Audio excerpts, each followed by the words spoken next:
Suspension is one of those hotly debated topics in land speed racing. Some people have it, some people don't. Seems like most of the really fast cars have it, but that's not necessarily always the case. I didn't know if I wanted suspension, but I do know it'll be a lot easier to lock it out in the future than it would be to add it back in, so I went ahead and put it in. How hard could it be?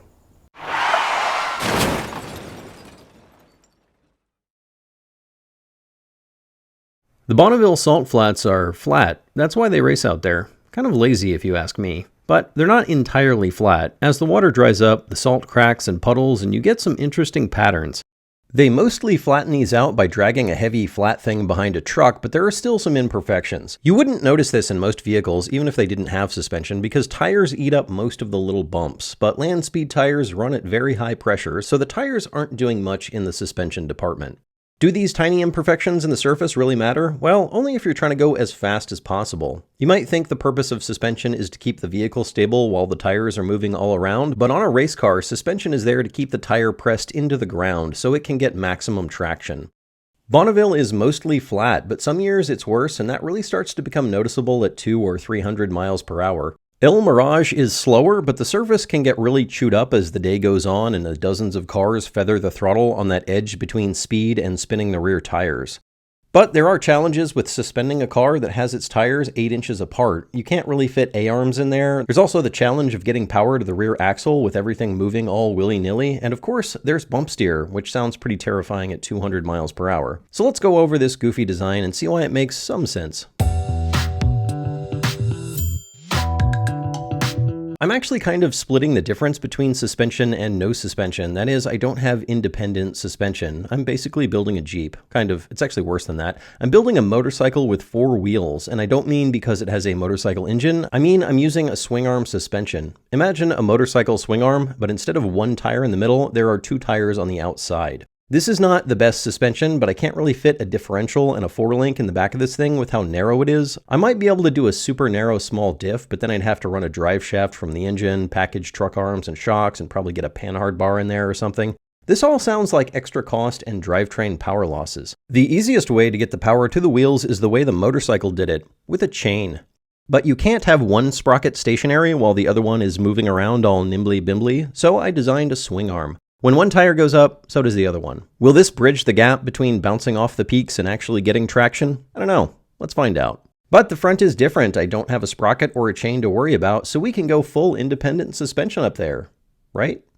Wrong! Try again! Nope, because I have to steer, and again, my tires are real close together. Typically, you'd have some sort of 4-bar link or possibly a McPherson setup where your tire moves mostly up and down, but really it's making an arc around some instant center that's really far away. This is great for cars because you want the tire to arc up as it goes so it angles in and you get more contact on your deformed tire. You don't want this in land speed racing though, because you're not generating any side force on the tire unless,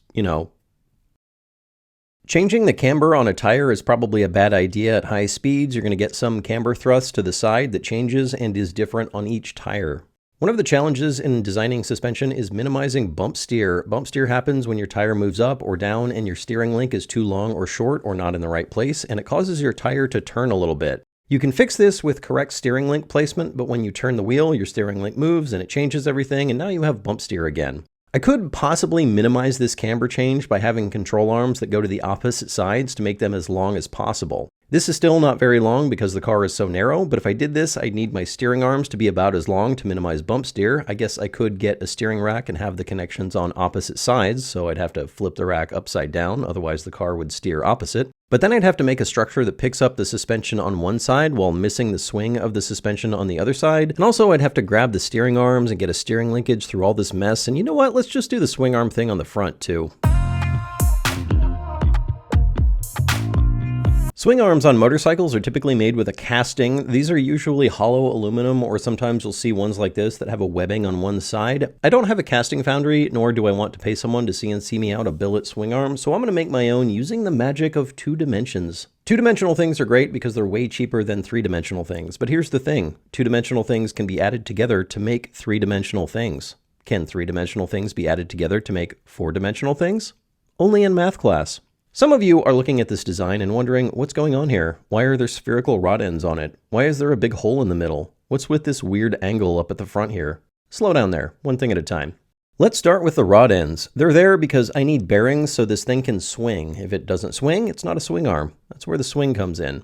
Now, I could have done a shaft with plain bushings, maybe a couple of these shoulder bushings, then I could have used a hardened hollow shaft for a bearing surface, but that doesn't give me any adjustability, and I need that shaft to have a specific size and another shaft to put the bushings inside of, and the width needs to be accurate. With rod ends, all that bearing stuff is already in there. It's done. All I have to do is screw it into the swing arm.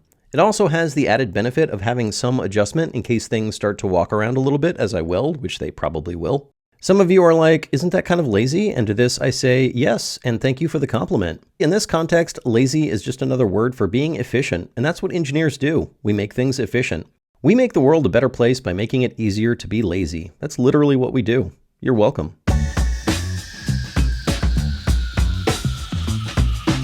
All right, there is another reason for these rod ends. They allow me to design a steering system that has no bump steer. How is this feat of genius design possible? Let me show you.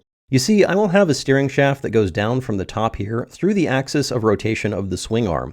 At that axis, I will have a U-joint, so when the swing arm swings, the U-joint rotates, but the steering axis doesn't change. At the bottom of the shaft, I will have push rods going out to the spindles, so as the shaft rotates, the wheels turn. On the input side, I could use a 90-degree steering box to turn the steering column down 90 degrees, but I have a better idea. I'm going to use handlebar steering like a motorcycle. This package is way easier. It's a lot easier to push the handlebars forward and back than it would be to rotate a steering wheel. It's very tight in here. So as I turn the handlebars, these push rods push and pull, rotating this shaft up here. In the middle, I have these idler pivots. These do two things. One is to keep the push rods from being really long. Long push rods are more likely to buckle or wobble. They will also allow me to rotate the whole handlebar assembly up and out of the way so I can actually get in and out of this thing. I can also tie the wheels together at the front so that either one of these push rods will steer both wheels. This makes the whole thing redundant, and I can bake in a bit of preload to take up any slop in the system. Okay, now what's with this big hole in the middle? That's where the coilovers go. That's also why there are these big tabs hanging off the bottom. That just connects the swing arm to the coilovers. I originally packaged all this with the same RideTech coilovers that I have on my Jag, but it's just too narrow, so I went with some Sachs shocks. These are great because they're relatively short, they're decent, and Ducati put them on half of their motorcycles for 10 years, so they're super cheap.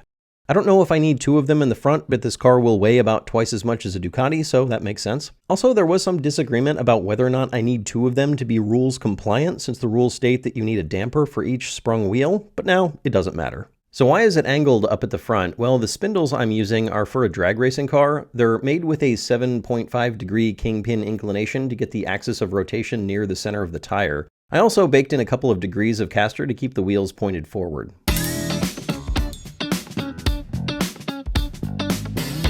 So, how to make this thing? It's all faceted, all flat surfaces, which is by design. All I have to do is take all of these surfaces and laser cut out that shape.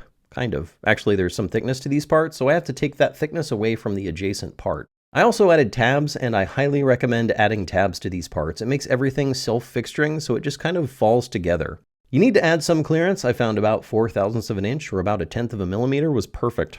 Here's the cool bonus about making 3D things like this. It's way more stiff. Torsional stiffness is a function of the distance from the center to the power of 4, or maybe it's the diameter to the 4th. Anyway, the point is it's significantly more efficient to have a stressed shell on the outside. Exoskeletons are better. All hail the crab people. Once I had all those parts designed, I sent them off to Send Cut Send to get them laser cut. They arrived a few days later and I started welding. First, I tack welded everything together and checked it all out. Everything looked good, so I finished welded it. Originally, I was going to bolt on this front section, but I got tired of trying to design an efficient bolted structure, so I just welded it. But since I hadn't welded it yet, it did give me an opportunity to align the axles horizontally with the frame. I busted out the laser and rotated the box about 1/10 of a degree to get the axles perfectly horizontal with each other. And that's pretty much it. I have front suspension. I haven't finished the steering yet, but we'll get there. The rear suspension is similar in design, but there's a lot of stuff going on back there, so we'll pick that up in a future episode. So much done. So much left to do. Big thanks to all the patrons for supporting the channel. You are the reason that I don't have a bunch of weird random sponsors. If you want to help, click that link. If not, that's cool too, but you don't get to complain when I start talking about shaving my junk.